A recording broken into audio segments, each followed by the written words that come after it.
Now the tax collectors and sinners were all gathering around to hear Jesus. But the Pharisees and the teachers of the law muttered, "This man welcomes sinners and eats with them." Then Jesus told them this parable. Suppose one of you has 100 sheep and loses one of them. Doesn't he leave the 99 in the open country and go after the lost sheep until he finds it? And when he finds it, he joyfully puts it on his shoulders and goes home. Then he calls his friends and neighbors together and says, "Rejoice with me, I found my lost sheep." I tell you that in the same way, there will be more rejoicing in heaven over one sinner who repents than over 99 righteous people who do not need to repent. Or suppose a woman has 10 silver coins and loses one. Doesn't she light a lamp, sweep the house, and search carefully until she finds it? And when she finds it, she calls her friends and neighbors together and says, "Rejoice with me, I've found my lost coin." In the same way, I tell you, there is rejoicing in the presence of the angels of God over one sinner who repents. Jesus continued, "There was a man who had 2 sons. The younger one said to his father, 'Father, give me my share of the estate.' So he divided his property between them. Not long after that, the younger son got together all he had, set off for a distant country, and there squandered his wealth in wild living. After he had spent everything, there was a severe famine in that whole country, and he began to be in need. So he went and hired himself out to a citizen of that country, who sent him to his fields to feed pigs.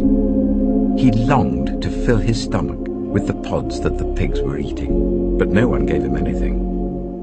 When he came to his senses, he said, 'How many of my father's hired servants have food to spare? And here I am, starving to death. I will set out and go back to my father and say to him, Father, I have sinned against heaven and against you. I am no longer worthy to be called your son. Make me like one of your hired servants.' So he got up and went to his father. But while he was still a long way off, his father saw him and was filled with compassion for him. He ran to his son, threw his arms around him and kissed him. The son said to him, 'Father, I have sinned against heaven and against you. I am no longer worthy to be called your son.' But the father said to his servants, 'Quick, bring the best robe and put it on him. Put a ring on his finger and sandals on his feet. Bring the fattened calf and kill it. Let's have a feast and celebrate. For this son of mine was dead and is alive again. He was lost and is found.' So they began to celebrate. Meanwhile, the older son was in the field. When he came near the house, he heard music and dancing. So he called one of the servants and asked him what was going on. 'Your brother has come,' he replied, 'and your father has killed the fattened calf, because he has him back safe and sound.' The older brother became angry and refused to go in. So his father went out and pleaded with him. But he answered his father, 'Look, all these years I've been slaving for you and never disobeyed your orders.